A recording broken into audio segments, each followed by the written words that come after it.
আপা টাকার যে বিষয়টা, আপা সম্বোধনের জন্য নয়, খাদ্যে জালিয়াতি ও ক্রেতা ঠকানোর সুনির্দিষ্ট অপরাধেই বনফুলকে জরিমানা করা হয়েছে বলে জানিয়েছেন উপজেলা নির্বাহী কর্মকর্তা মুনমুন নাহার। সম্প্রতি সিলেটের ওসমানীনগর উপজেলার নির্বাহী কর্মকর্তা মুনমুন নাহার আশাকে আপা বলে সম্বোধন করায় বনফুল অ্যান্ড কোম্পানির কাঁচপুর শাখার এক কর্মচারীকে 50,000 টাকা জরিমানা করা হয়েছে বলে অভিযোগ উঠেছে। ঘটনার সূত্রপাত গত 29 মে ঈদের ঠিক পরদিন সিলেটের ওসমানীনগরের তাজপুর বাজারের বনফুল অ্যান্ড কোম্পানির শোরুমে সাধারণ ক্রেতার বেশে হাজির হন খোদ উপজেলা নির্বাহী কর্মকর্তা ও নির্বাহী ম্যাজিস্ট্রেট মুনমুন নাহার আশা। ঈদের পরের দিনের ঘটনা, ওই সময় অভিযোগটা বেশি ছিল, কারণ তাদের মিষ্টিগুলো অনেকে টেস্ট করে দেখছে যে বাজে। আমাদের কাছে বেশ কয়েকদিন ধরেই অভিযোগ আসছিল, বাট ওই সময়টাতে একটু বেশি ছিল। তখন আমি যখন গেলাম, যাওয়ার পর উনি বললেন যে না, মিষ্টিটা অনেক আগের, মানে নিলে নেন না নিলে নেই টাইপের একটা অ্যাটিটিউড। বেশ কয়েকদিন ধরেই এই শোরুমটির বিরুদ্ধে বাসি ও নিম্নমানের মিষ্টি বিক্রির অভিযোগ আসছিল।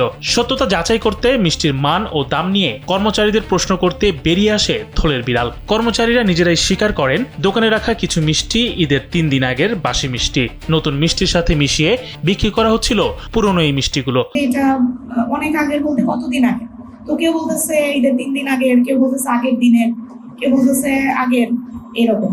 আমি বললাম আপনি কি তাহলে আমাকে চালান দেখাতে পারবেন?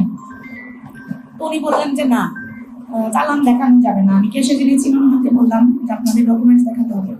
বলছে যে না, এটা দেখানো স্বাভাবিকভাবে একজন কাস্টমারকে তো এটা দেখাবেন। জালিয়াতি হাতে নাতে ধরা পড়ার পর যখন শোরুমের চালানের কাগজ দেখতে চাওয়া হয়, কর্মচারীরা প্রথমেই তা দেখাতে অস্বীকৃতি জানায়। এরপর আদালতের টিম ভেতরে ডাকতেই শুরু হয় আসল নাটক। ভয়ে দোকানের এক কর্মচারী দোকান থেকে পালিয়ে নিজের মোবাইল ফোন বন্ধ করে দেন। পরবর্তীতে শোরুমের ম্যানেজার উপস্থিত হলে খাদ্যপণ্যে অনিয়ম ও বাসি মিষ্টি রাখার দায়ে প্রতিষ্ঠানটিকে 50,000 টাকা জরিমানা করা হয়। তখন আমি আমার টিমকে বললাম, ওনারাও ঢুকলো, ভেতরে ঢুকলো, বাইরেই ছিল আনসাররাও। তো ভেতরে ঢুকার পরে আমি বললাম যে এখন তো বলবেন আমি মোবাইল কোর্টে এসেছি। তখন উনি আমাকে সাথে সাথে উনি কোনো কথা বলেন নাই, কেসে যিনি ছিলেন তিনি সাথে সাথেই চালানটা দিয়েছেন। দেওয়ার পর আমি মিলিয়ে দেখতে যখন গেলাম, সেখানে আমি জিজ্ঞেস করলাম যে চালানের সাথে তো মিল পাচ্ছি না। তখন উনি আমাকে বললেন ওই যে সবুজ কালার একটা সন্দেশ আছে, যে এটা সামনের গুলা হচ্ছে পুরাতন আর পিছনের গুলা নতুন। মানে যে কর্মচারী সেটা স্বীকার করেছে, উনি বলেছে আর কি। উনিও বলেছে তার সাথে আরেকজন সাক্ষী আছে আমার কাছে, নাম ধাম আপনি চাইলে আমি দিতে পারবো। তো তারা বলেছে যে এটা পুরাতন। তখন আমি বললাম এটা তো আরো বড় চিটিং, আপনি এক তো বাসিটা বিক্রি করছেন, তার উপর আবার নতুন পুরাতন মিশ্রিত করেছেন। এটা কিন্তু আমাদের আইনে আরো দণ্ডনীয় অপরাধ। যে আমি যদি কথার কথা 20টা মিষ্টি কিনে নিয়ে যাই, তাহলে সেখানে মানে মিনিমাম 4 থেকে 5টা পুরাতন থাকবে, বাসি থাকবে। তখন তারা আসলে নিঃশর্ত ক্ষমা প্রার্থনা করেছে, বলেছে তাহলে এই বিষয়টা ম্যাডাম আপনি আমাদেরকে মাফ করে দেন, ভবিষ্যতে এরকম কখনো হবে না।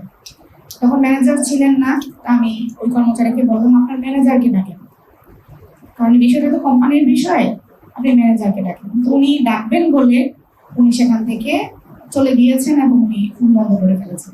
ইউএনও মুনমুন নাহার আশা একটি সংবাদ সম্মেলনে গণমাধ্যমকে জানিয়েছেন অভিযানের সময় অনেকেই তাকে আপা রেখেছেন, যা খুবই স্বাভাবিক। এক পর্যায়ে জরিমানার হাত থেকে বাঁচতে কর্মচারীরা যখন আপা মাফ করে দেন বলে হাতে পায়ে ধরার চেষ্টা করছিলেন, তখন ম্যাজিস্ট্রেট হিসেবে তিনি স্পষ্ট করে বলেন তিনি আপা হিসেবে নন, এক্সিকিউটিভ ম্যাজিস্ট্রেট হিসেবে এসেছেন। আর এই কথাটিকেই সামাজিক যোগাযোগ মাধ্যমে ভিন্নভাবে রং চড়িয়ে উপস্থাপন করা হয়েছে। উনি বলতেছেন যে একটু হাত পা ধরতে চাওয়ার যেটা আর কি, উনি বলেছেন যে আপা আমাকে মাফ করে দেন। আমি বলেছি আমি তো মাফি করে দিলাম আপনাকে, আমি তো জেল দিয়ে নেই, আর এটা কোম্পানি জরিমানা বেয়ার করবে। এখন তখন উনি বললেন যে বারবার যখন বলছেন আপা বলছেন বা আপা ধরতে চাচ্ছেন, তখন আমি বলেছি যে আমি এক্সিকিউটিভ ম্যাজিস্ট্রেট হিসেবে আসছি, এখানে তো আর কোনো ধরনের কথা বা আমার সাথে কোনো ধরনের বিষয় হয়।